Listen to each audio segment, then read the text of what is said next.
Hey, Abby. How's it going? I'm good, thanks. How are you? Good.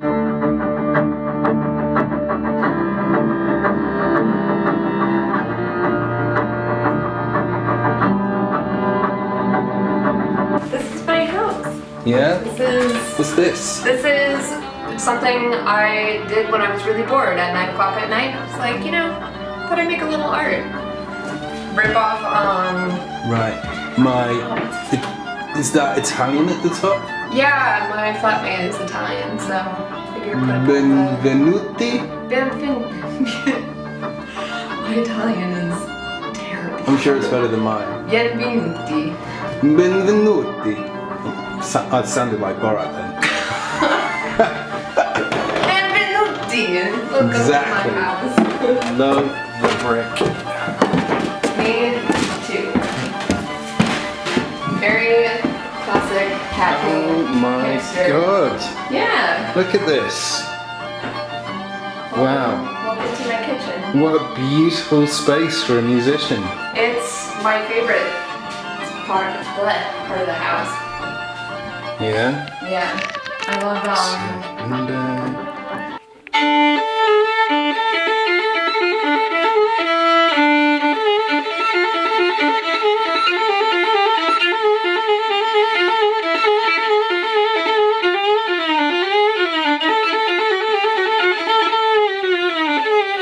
So, what's your name? My name is Abby Adams, otherwise known as Sloane Monroe. Nice. Yeah. Where did the stage name come from? So I originally got the stage name because I saw somebody else was using the name Abby Adams as touring. No way. And it was registered and everything. It's like, right, I love my name, but have to change it. So I started throwing a bunch of names out to friends and family. And my friend got back to me, and immediately she said, Sloane Monroe. I said, that sounds really, really good. And she picked Monroe because Marilyn Monroe. Yes. And Sloane because I think I know there's a connotation with Sloane being used as something from women in Sloane Square. But before that meaning, it meant female warrior. And I think old English or old Irish or something way down the line. But female warrior, yeah, that's me. Fantastic. Yeah. Oh, I like that. Thank you. I had no idea. Yeah. How long have you been a musician for? For forever, essentially. Yeah. I started playing when I was 4 years old. And the story... My mom will tell a story. I have no recollection of this whatsoever. But all of her friends were starting their children on musical instruments. Yeah. And she thought, that might be a good idea for my kids. Yeah. So we were driving in the car to wherever we were going. And she asked me, she said, Abby, do you want to play a musical instrument? And I was in the back seat. I said, yes, I want to play the violin. So you knew straight away that you wanted to play the violin? Apparently. Wow. She asked, she was kind of apprehensive about it because she said, you sure you don't want to play a piano or cello or something that you can sit down or maybe sounds nice on the first go? Because, a little 4-year-old kid picking up a tiny violin is going to sound real great at first. Yeah, but one instrument does sound good when a 4-year-old picks it up. The piano. Sorry to all the 4-year-olds out there, but come on, let's be real. The piano. Yeah. The piano always, unless you get a crap piano, but even crap pianos sound nice. Yeah. Some out of tune kind of old, really, you can tell they've got old strings. The ones in the corner of the pub that no one's ever played except when people get really, really pissed. Yeah. Yeah. Yeah, there's something, lovely and romantic about them. Yeah. Yeah.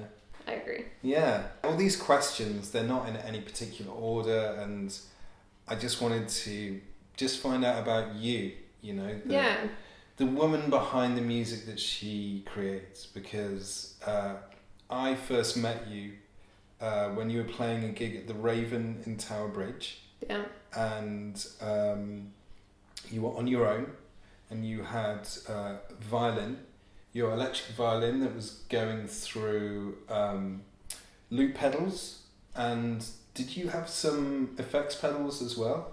I had a octave pedal and a harmonizer pedal that I could use to pitch my violin down to sound like a cello. Yeah. Which is honestly all I ever really wanted to play. What, a cello? Yeah. Sounds so good. Yeah? Yeah. Do you play the cello? No. Okay. I wish I did, but that's why I own the octave pedal. Well, it's never too late. Yeah. Yeah. That's very true. But I was blown away by your skill and the music that you were creating right in front of me of original pieces. Never heard anything like it, and the fact that you were doing it so naturally with such depth, passion, drama, and creating these masterpieces. I don't care if this sounds like I'm blowing smoke up your ass. I fucking loved what you were playing. Oh, thank you. And I fell in love with your music in that moment, and I felt I could never heard anything so good and so close. You know, that's what's so great about these small gigs is they are intimate, and you can be like right there.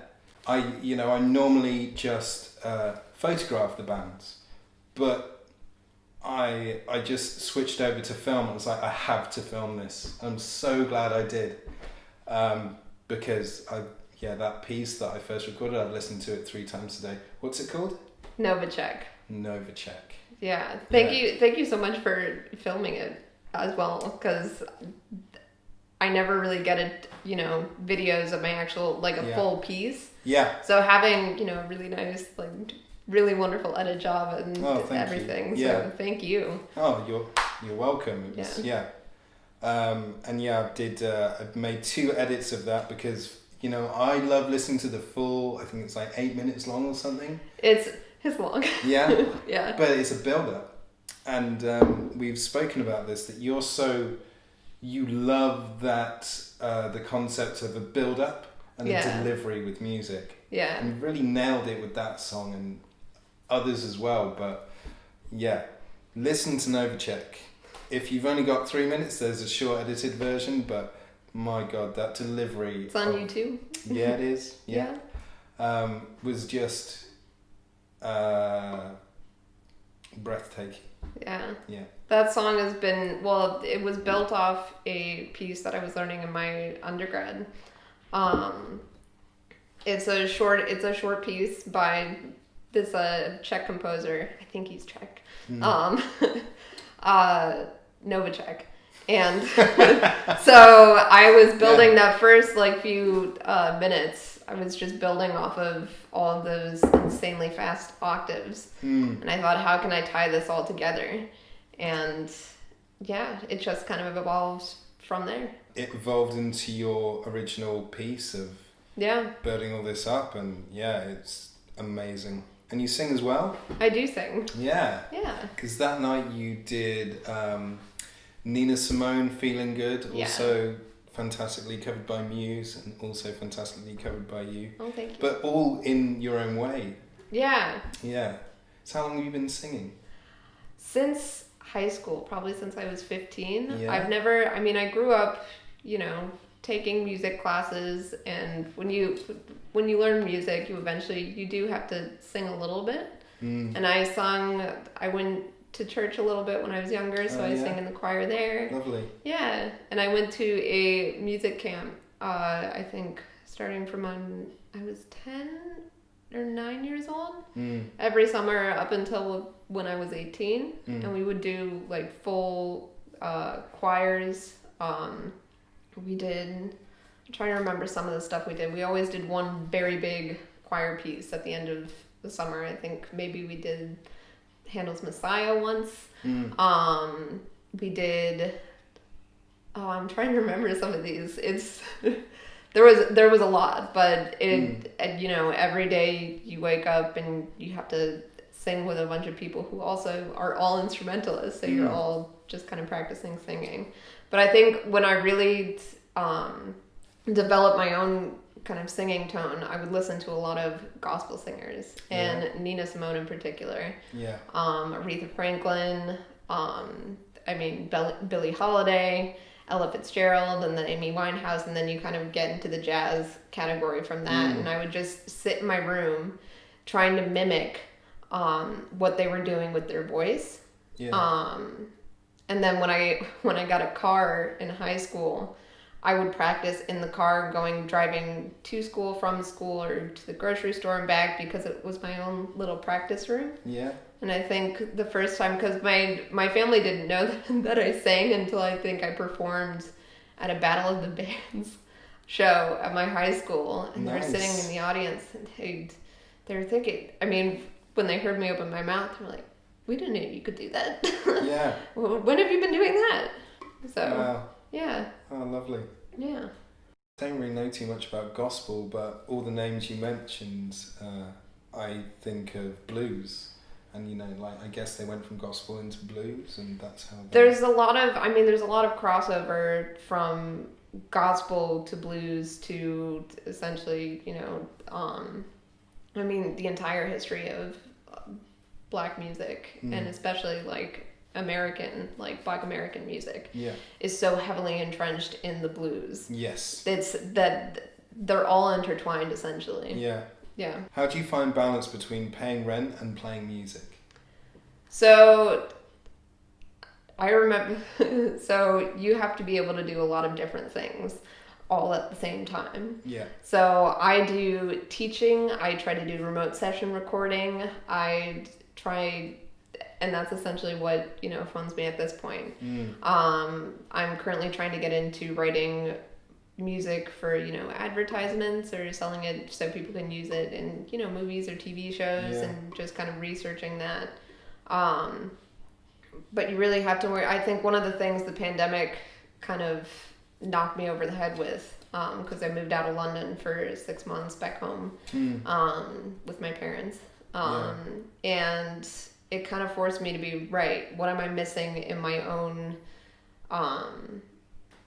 music that I need to essentially run it from a business side, because you never really think of yourself as a product. You said the words right out of my mouth. Yeah, and so that's kind of what I've been working on this past year, essentially, is just trying to figure out, right, I've got my artist message down. I know what I do. I know what I do well. But how can I get that message out to other people without sounding like...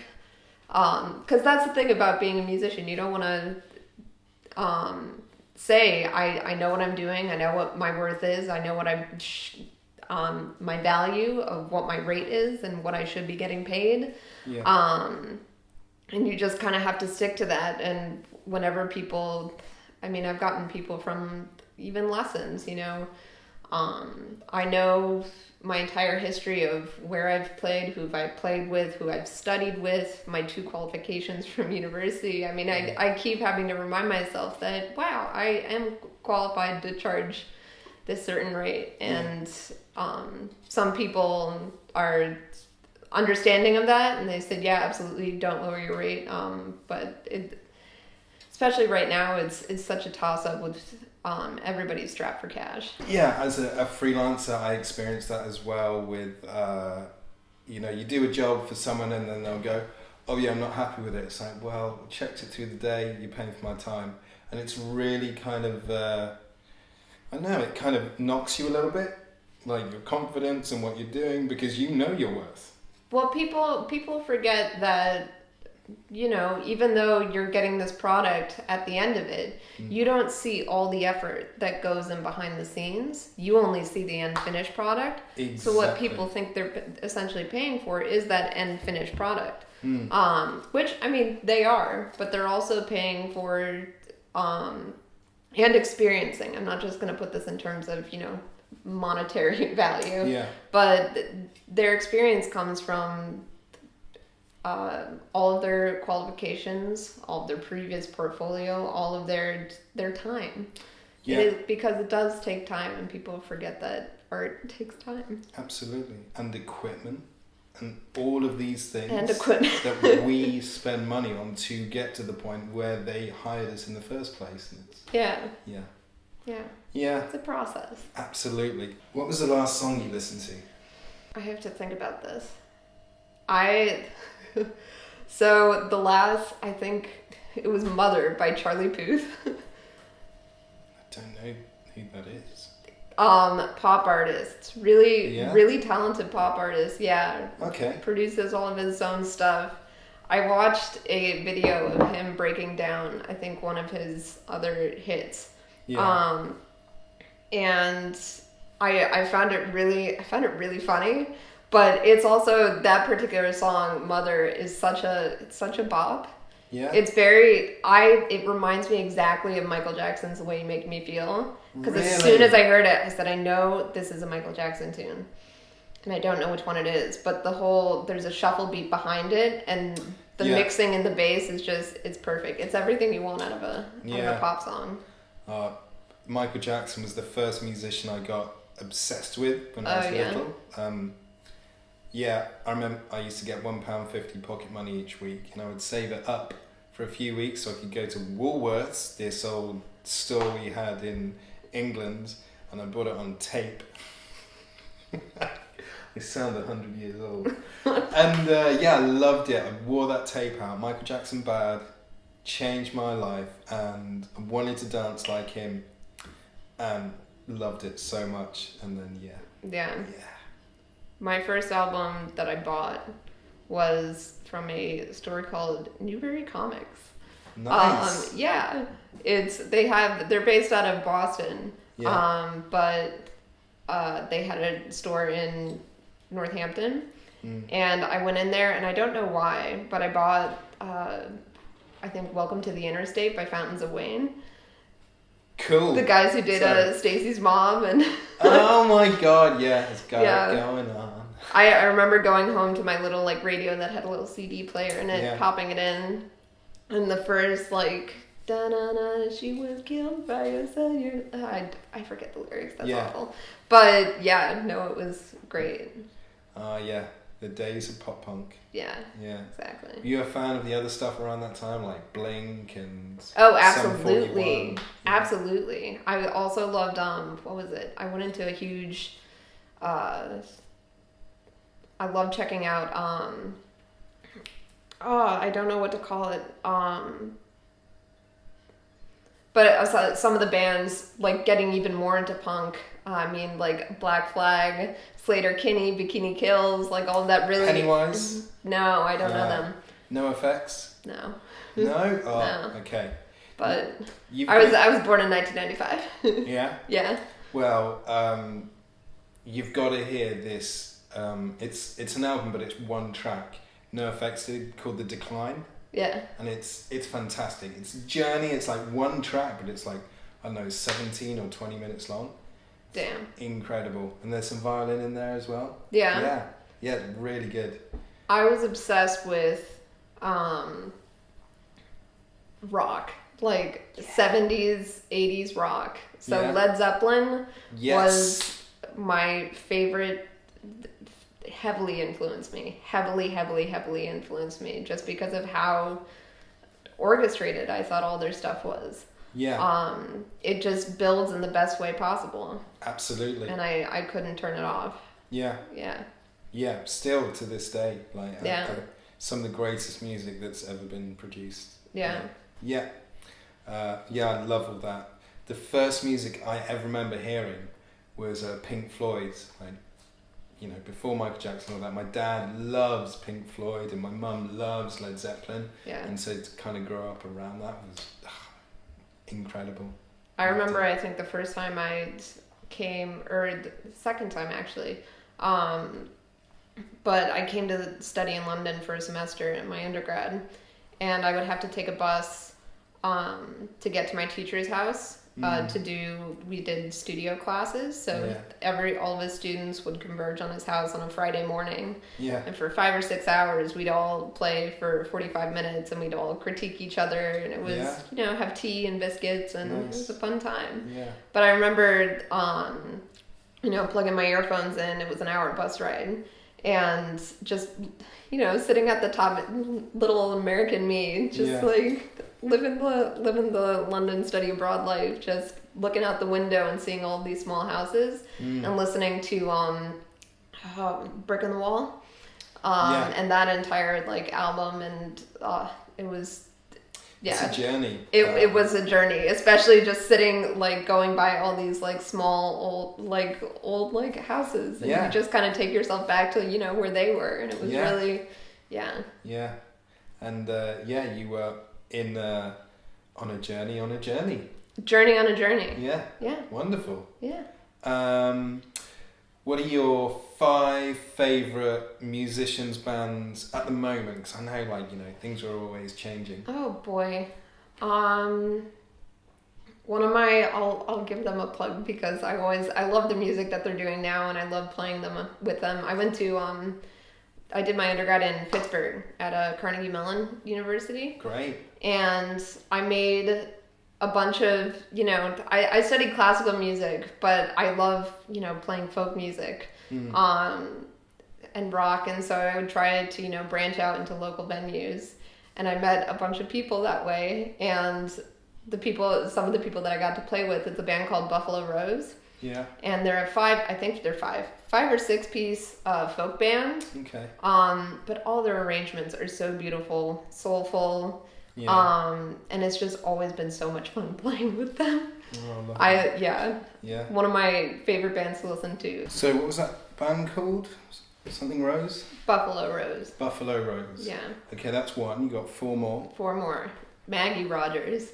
Maggie Rogers. Yeah. She's a pop artist, I think. And she got well known through a master class that she did at NYU with Pharrell. Oh, really? And it was she just played her track, and he had it's on YouTube. Yeah. But he had no words for what she was doing. And I just really love her voice, her production. It's all really unique. Yeah. I'm trying to think of some others. I've been listening to a lot of live albums that Ella Fitzgerald did. Specifically the show that she did at the Concertgebouw in Amsterdam. Yeah. It's really interesting to hear, especially on recordings, an artist doing, you know, something in a studio versus a live recording. Yeah. And her voice almost kind of completely changes on that recording to something that you actually feel like you're in the audience with her. And it's beautiful. I mean, she's insane. Yeah. It's 3. Yeah. Honestly, I'm just thinking of albums right now that I could come back to at any time and just be so happy because I listen to so much different stuff. Yeah. Who else am I listening to? I'm obsessed with Little Feat. Which is, again, like 70s, you know, Southern rock. Oh, lovely. Band. They have a live album, Waiting for Columbus. They did with the Tower of Power. Yeah. Insane. The mix itself is gorgeous, but the actual playing and music is so good. Yeah. Just so funky, and Nice. Love it. And then the last one, I'm trying to think what my go-to to put on is, like, at the beginning of the day. I love, Mac, I think it's Mac Ayres or Iris. I don't know how to say his last name. But, everything, I'll put my coffee down, but every single song that I listen to that he makes, everything just fits together like this. Yeah. Every single part is butter, and it comes together to make, you know, I don't want to say a mound of butter, because that's gross. Like a pie or bread, or I don't know, just something like beautifully warm and delicious. Every time you put it on, it's just, you feel kind of at home. Warm and satisfying. Yeah. Yeah. Oh, lovely. Yeah, so love his stuff. Great. Yeah. I am going to listen to all of this afterwards. Yeah. Highly recommend. Yeah. You know, like, it's good to hear new music, because I don't think I've heard of any of those artists you said, but I feel that we have similar tastes of music. Yeah. So this is great. What are some of the biggest challenges that you've had to face as being a musician?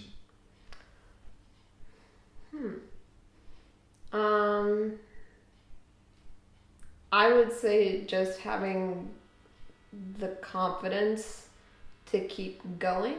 Yeah. I mean, I think about it now. You know, I started when I was super, super little. Yeah. And I would do a bunch of auditions for ensembles and playing with other people, and you constantly get told no, and especially in the classical sphere, that you're never good enough. So just kind of trying to push through that mentality of, you know, what is good violin playing, or what is good music that isn't defined by, you know, your elders, because of course they have, you know, years experience and their opinions are valid, but that's what they are, their opinions. Absolutely. So, you know, if I wanted to do a certain passage, or play a certain song a certain way that isn't, you know, the standard way, who's to say that I can't do that? Is that what happened with your interview in, was it Holland, or? I did an audition, for an orchestra, and I think, I mean,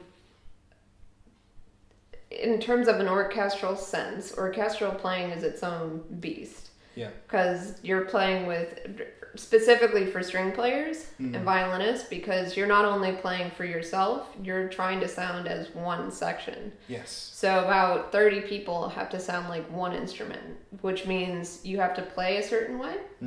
So, and I don't think, you know, I fit that definition of what they particularly wanted in that kind of way. And it doesn't mean that somebody isn't good at what they do. It doesn't mean, I mean, I walked away from that audition kind of thinking to myself, right, that's okay, because that's not the style that I play in. Well, that's really good to turn almost like a negative experience on its head. So you can learn that, well, I don't fit into their definition of a box, but I'm fine with that. Exactly. That's great. And when you do, it's funny.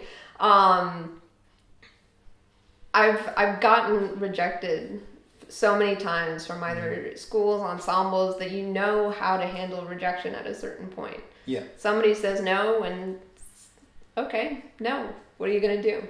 Yeah. I'm still me. I still love what I do. I still love playing. People still like listening to it. Yeah. So doesn't mean I should stop. Absolutely. Yeah. Yeah. They're one person out of an endless amount of people and opinions. Absolutely. Yeah. Okay. That's great. Yeah. It's so nice to hear, like, you be so overcoming of positivity in negative situations, because, you know, as musicians and creatives, we're all known for being a little bit more sensitive than other people, and to be hurt by criticism, and to hear you be so forward thinking and overcoming about it is inspiring. Yeah. Well, that's good. Thank you. I hope people watching this kind of take note of how it's not, if one person that you go for an interview for says no, that's not, the world has closed its doors to you. Yeah. That it's one person. And that's not to say I don't feel disappointment or feel like really, you know, question myself whenever those things do happen, because I do. Everybody does. You have to think about, I mean, I've gone through, especially in the past few years, when I switched from studying classical music, which is something I had done for 21 years, to studying jazz, it was something completely different. Like, I had done improvisation, you know, writing my own music, playing with folk bands or playing folk music, and I thought the transition to jazz, it's just another genre. That was not the case, and I had a whole year of questioning everything I was doing. Am I actually good at violin? Because everything that I was learning was highlighting to me that I didn't actually know that much about my instrument. So what have I done with the past 20 years of my life? which is just not true, but you just have to remember that people have, I mean, the whole depressive, masochistic artist trope, and you're not, you have to suffer for your art. It's a really, really damaging stereotype, essentially, because people are constantly trying to push themselves into an area that either, or I don't want to say shouldn't, but they just don't. I lost my train of thought, but essentially it's hard to get yourself out of that area. It's really, really hard. I myself have pulled myself out of that area multiple times. Yeah. But are there any kind of self-care techniques, like mental techniques, that you would teach yourself or tell yourself when you feel like you don't want to get up that morning, or if you're feeling not as sparky as normal? Or I either have to force myself to go outside and go for a walk. Nice. Not even a run. Just get outside and experience something outside, and just keep reminding myself that those thoughts are exactly that, just thoughts. Yes. So, and just learning to recognize them when they come by. And that's that's so much easier said than done, and it's taken a lot of effort to, get to that space where you can, see or, think a thought and be like, oh, that's not something that I want to think, and just let it go. So, yeah. And I've definitely found myself, especially in, COVID, when we're all kind of hampered up and don't have an opportunity just to kind of let off steam, or just, hang out with friends, or play with people. That's what I miss so much about this. Yeah. I had a gig with a friend of mine at a Guildhall School of Music for their jazz festival. Fantastic. And it was all socially distanced in little squares, and in our rehearsal, after the first song that we did, it was 5 of us, we all kind of sighed and we're saying to each other, this is so nice to actually play with other people and feed off of other musical energy. Yeah. Is this the video that you put a snippet on your socials yesterday? Not yesterday. I think I put it on a few weeks ago. Okay. Was that something else then that I saw? Yeah. Okay. What you saw, I did a video shoot with, at the time it was a band called Counterpoint, but it's recently become a solo project for the singer, Jamie Bauer. So a friend and I, who I've known, not the artist, my friend who plays cello, since I was, I want to say 15 maybe. Wow. Because we both went to the same music camp in Western Massachusetts. Yeah, we played chamber music together. We know each other very well, and to just so I hit him up, say, hey, somebody needs cello for this project, and we just kind of went along with it. Nice. Yeah. So, are you allowed to talk about that? I think it's getting released on Wednesday. Okay. So maybe that'll be the 3rd of December 2020? Second is the first. We did 3 tunes, and I think the first one's coming out on the 2nd. 2nd of December 2020. Yeah. Okay. Did you always know you wanted to do this full time? No. No? So, no.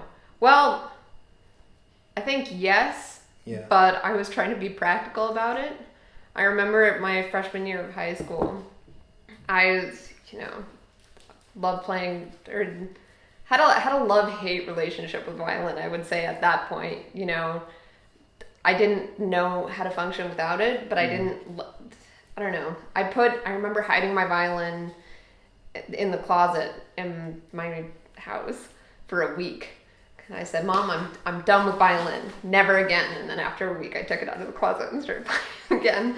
But people would ask me that exact same question my freshman year, because I was playing in, a few classical ensembles and taking serious private lessons. And I would say, no, I don't want to do this full time. I wanted to do, sound engineering and audio production. Yeah. And I was in my high school, I was a part of the tech crew where we get, I actually got hired. It was a part-time job essentially whenever outside groups would come in. You know, me and a few others would set up the sound and run events. We had stuff from talent shows to, I think the governor of the state came and did a debate, and we did that. But I said, no, that's what I want to do. Yeah. And then by my senior year, when I was thinking about, you know, what places I wanted to apply for, I kind of was thinking about it because, you know, you want to be practical and say, all right, music doesn't make that much money. And just from, you know, like a career path perspective. And I was thinking to myself, I don't want to do anything else. I can't sit in an office all day. I wanna play music. So yeah, that's pretty much, I think, my senior year is when I decided, and I just applied to a bunch of schools and took off from there. Can I ask what it was that made you put down the violin for a week? I have no idea. I think I just got so frustrated with practicing one day that and you know, God bless my mom for taking me and essentially supporting me and my brother, who's also, you know, doesn't do music full time now, but still plays, and still at the time, you know, we were both as active in music as ever. Yeah. And it was constant, I think. You know, I loved playing, but, you know, I would go from one ensemble to practicing to the next. I think there was a period in high school where I wouldn't have a weekend, really. Yeah. We would drive, we lived 2 hours outside of Boston. Right. And we would wake up at 6 o'clock on a Saturday morning to drive in. I would have my lesson. My brother would have a lesson from the same or a different teacher. And then we both did New England Conservatory prep school. So we would do chamber ensembles, I think once or twice, maybe a theory class. And then we would do orchestra, which was usually a 3 to 5 hour rehearsal sometimes. Wow. And then we would have to drive all the way back home. So we would get home at 9 o'clock at night. Sundays, I would have, you know, the first half of the day to do, you know, wake up late for the only time of the week because, you know, my school started at 7:30 in the morning. So, yeah. And then I would do another ensemble that was closer to home for another 3 to 4 hours on Sunday nights. Wow. So, and then I would have a lesson during the week. Yeah. Sometimes. Yeah. Especially when it came up, so at that point, I think I was just so stressed with, you know, being in high school and, you know, kind of wanting to, you know, just play around, fool around, be an idiot. Be a kid, be a teenager, have fun, make mistakes. Yeah. And I mean, I did get to do some of that, but it was music all the time, and I loved it. I mean, I loved the music, but at some points I think it got a lot for me, and that's when I was like, right, into the closet. Yeah. Which is funny because I practiced in the closet in high school. The way it got set up, I convinced the administration. They said you need to take at least one elective class. And I think I tried taking art for a semester, and the teacher just I don't know if she liked me or not, but I was getting critiqued on something that wasn't really enjoyable for me. Now I love drawing or doing whatever, but to be graded on it, it kind of just didn't make me feel great about creating anything. Yeah. So I convinced the administration to let me. We had 4 periods a day that were an hour and a half long. Right. So I got the 2-hour lunch period, because I think it was a rotation of 30 minutes for, you know, the whole school for lunch. I got that 2-hour period to practice as a part of my school day. Cool. So that's great. The only place that I could practice was in the janitor's closet. Oh. So, yeah. Because they had concert band running at the same time. Right. So it's right. I had a lot of people, you know, knock on the door sometimes and say, "We love it. It sounds nice." There's a janitor in there eating a sandwich listening to you. practice? No? No, but I would get it every time, every 30 minutes when people would leave the lunch hall or come, they'd pass by that room. So everybody heard me doing it. The whole school knew I was in the closet practicing. Yeah. Wow. Yeah. Oh, that's a good story. Yeah. That's dedication. I practiced. I had to force my school to let me practice in a closet. Well, I wouldn't say it was much of a... I think initially, when I got there and asked them, can I do this? They were kind of leery about it. Yeah. And then I just kept asking to do it. I'm like, oh, well, we know that you're good at it, so it's okay. They knew that I did everything outside as well, so they're like, yeah. That's encouraging. Legitimate. Yeah, that's nice. Yeah. What are you working on right now? I'm working on an EP for myself. Yeah? Of some songs. I want to take some other stuff that's not a part of the EP and release it on a Bandcamp as kind of like a taster up to, doing an EP. Most of them are vocal tunes, so I'll be singing on all of them. Nice. And I'm really excited about that because it's about time I release something. Yeah. Been doing a lot of shows. I love playing live. Yeah. But yeah. Yeah, nice. That's what I'm working on currently. Do you have a date in mind when you want that up on Bandcamp? Probably the smaller stuff that's not going to be a part of the EP will start appearing maybe like mid-December, January. Okay. And I'm hoping to release the EP in March. Okay. Hoping. As I say this, I'm locking myself into that date, so I do it. Well, it's recorded now, so you've got to do it. Got to do it. Yeah, nice. Good. Yeah. That's brilliant. So when we get back to normality, because this is being filmed during COVID, we're in second lockdown. Yay! Hurrah. When we get back to normality, what do you hope to achieve? Oh, live shows. Yeah. Live shows. Like, honestly, that's the biggest thing. Also, being able to teach in person. Because I teach completely remotely right now. And while teaching online kind of forces you to rethink your teaching technique, there's also some stuff, that I would like to be able to do in person. Play with my students, which is that I have to send them voice recordings currently. Yeah. So. I suppose one of the benefits about teaching remotely is if you think they sound like strangling cats, you can just hit mute. You can't do that. You can't do joking, that. And they don't. They're all quite good. I'm very proud of them. Oh, fantastic. Yeah.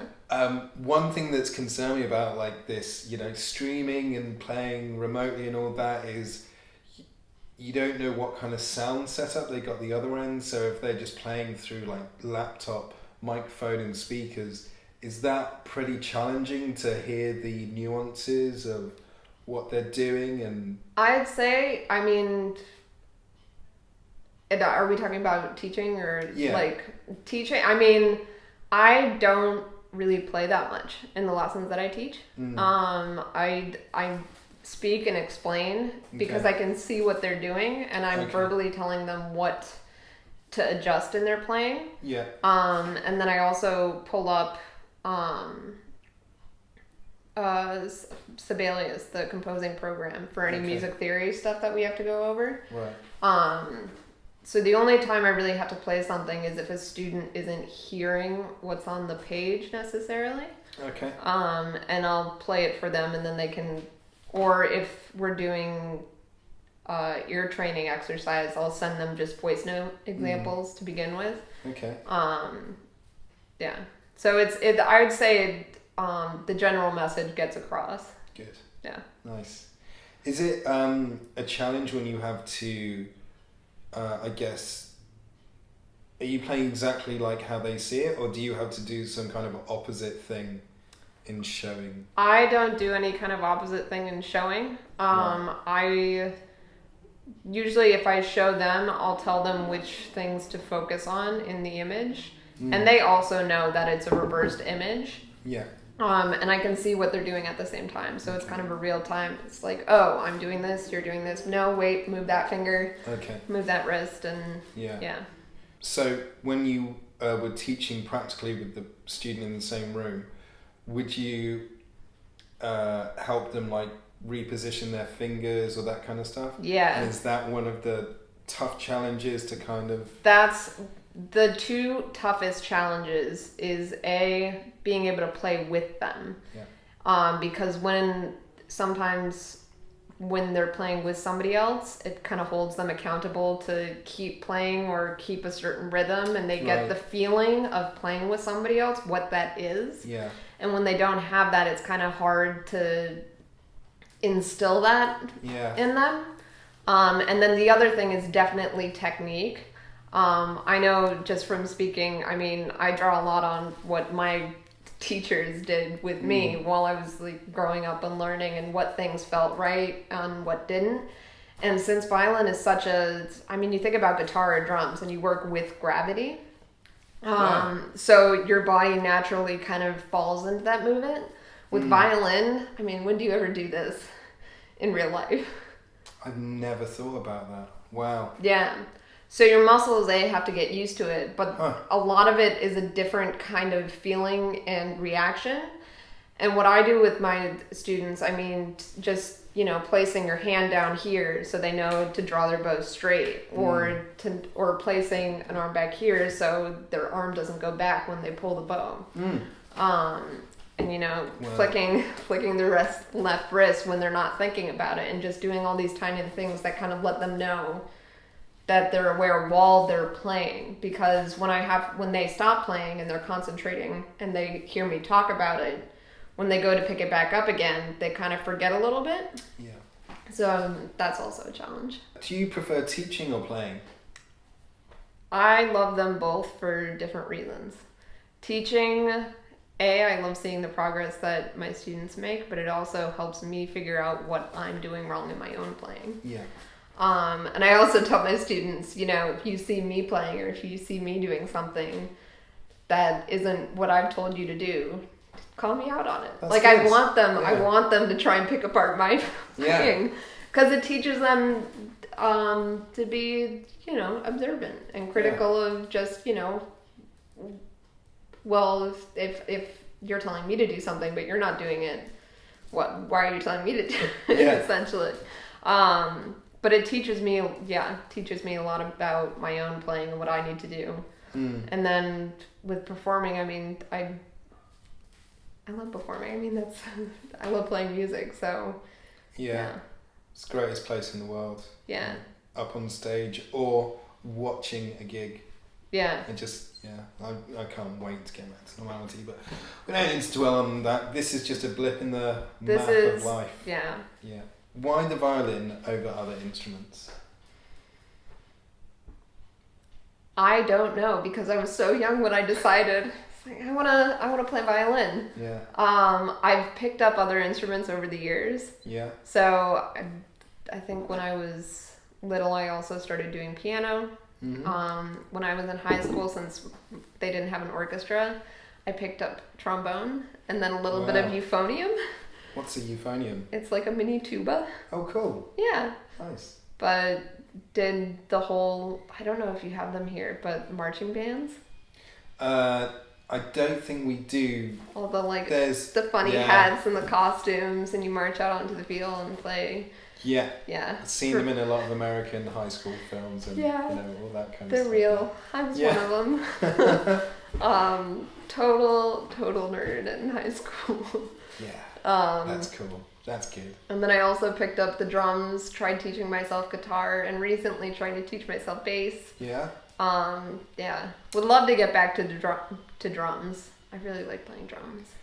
Yeah, I would love to play drums, but out of so I played guitar and I started on bass, but I paid for a couple of drumming lessons and I wanted to get it because drums are so important with music and all of that stuff, but my brain doesn't work in that way. It's like it's a lot of coordination. Yeah. I've heard that you need to essentially split your brain in two. Into four. Jesus Christ. Because you also have your two legs going on if you have a kick and a... Yeah, of course. And then if you do double bass, with metal, that's like 5 things at once, exactly. Yeah. Yeah. But, But that's where all the fun is. Yeah, well done. What has been the most challenging aspect to learning violin? Or not the most, but just some of them. Some of them. I think, well, since I've been doing it for so long, I try to think about, some of them. It takes a while to sound good. I mean, the reason I think I said earlier, my mom was crossing her fingers, wishing that I would want to play piano, is because it takes a while. It takes quite a few years before you actually feel like you're proficient on the violin, that you feel comfortable enough with it to do different kinds of things. Yeah. It's not an overnight kind of process. It's not going to take a year. It's going to take a little while longer. Yeah. Yeah. So patience. Yeah. And that doesn't just apply to violin. I mean, that applies to, I think, all instruments. Yeah. No matter, yeah. Yeah, absolutely. Yeah, understanding yourself, what you're trying to project through this instrument, what you want to say. Yeah. Yeah. Do you prefer to play alone or in a band? I like playing with other people. Yeah. I like playing in a band. Yeah. Now more than ever. Yeah, absolutely. Yeah. Yeah. I mean, I grew up playing with people. I mean, that's why I think that's part of the reason why you play music is it's a language of itself, and it's really social, and you can sit down. I mean, I forget who said it. Somebody said it. But you can go into a jam in any country, sit down, play with someone who doesn't even speak your language, and you're immediately on the same page. That's such a good point. Yeah. Yeah. Yeah. It's great. And that's, I drag whenever I travel, I don't think, I've only traveled once, I think, in my life without my violin. And I didn't like it. I remember walking to the airport. It's like, I feel like I need... Feel naked. Yeah, I did. Because no matter where I go, it's on my back. Yeah. But I'll bring it with me wherever because I never know, maybe I'll make a connection or play with someone. And actually, I did, I think, last year or the year before, I went to Copenhagen just to take a break just for a few days. Thought I'd bring my violin, go to a few jams, and I did, and played with a bunch of people, made connections. Some people ended up moving to London, and hit them up, and you make it. But that's music. Absolutely, because similar with me in a camera, if I don't have it, I'm like, but something might happen that you don't know. Yeah.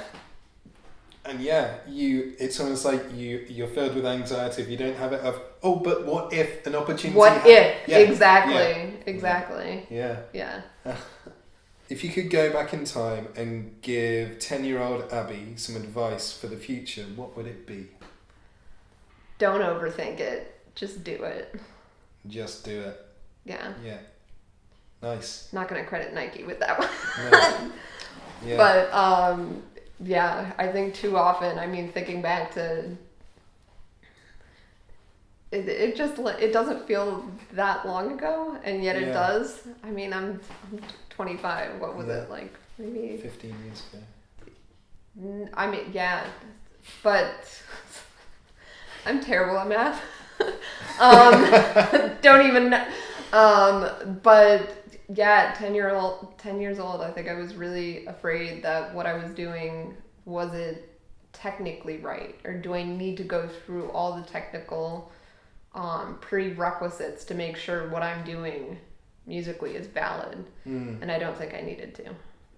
Kind of like talking yourself out of things? Not necessarily talking myself out of things. I think talking myself into things that I didn't necessarily need. Okay. Yeah. Yeah. Okay. But you don't know that by doing those things they might have led to something else. Oh yeah, no. I'm fully I'd live my life with no regrets. Nice. No matter what decision I made on something, it is what it is, and you can't really make conjecture about, what if that led to that, what if this happened. That's a mute point because it didn't. And here right now doing my thing. Absolutely. Yeah. Yeah. one more question for you. Where can people find your music and socials and find out about Abby, aka Sloane Monroe? So I do have a website, sloanemonroe.com. Nice. Yeah, real simple, real easy. Yeah. But it has, all that information. It has linked to my SoundCloud, some information about some of the services I offer in terms of remote recording, production, teaching, bio. But yeah, I'm on YouTube, SoundCloud, soon to be on Bandcamp, soon to be Spotify, and all those other distribution services as of March. Nice. Instagram is Sloane Monroe. There'll be links down below for your socials and stuff like exactly. that. We'll do those links. Yeah. Okay. Abby, thank you so much for taking the time to talk to me and open up and be so honest about your journey as a musician and the ups and downs. And I've learned more about you, and I hope the people watching have as well. And just listen to her stuff. You'll be blown away. Thank you. Okay. Thank you. Bye. Yeah. Bye. Bye.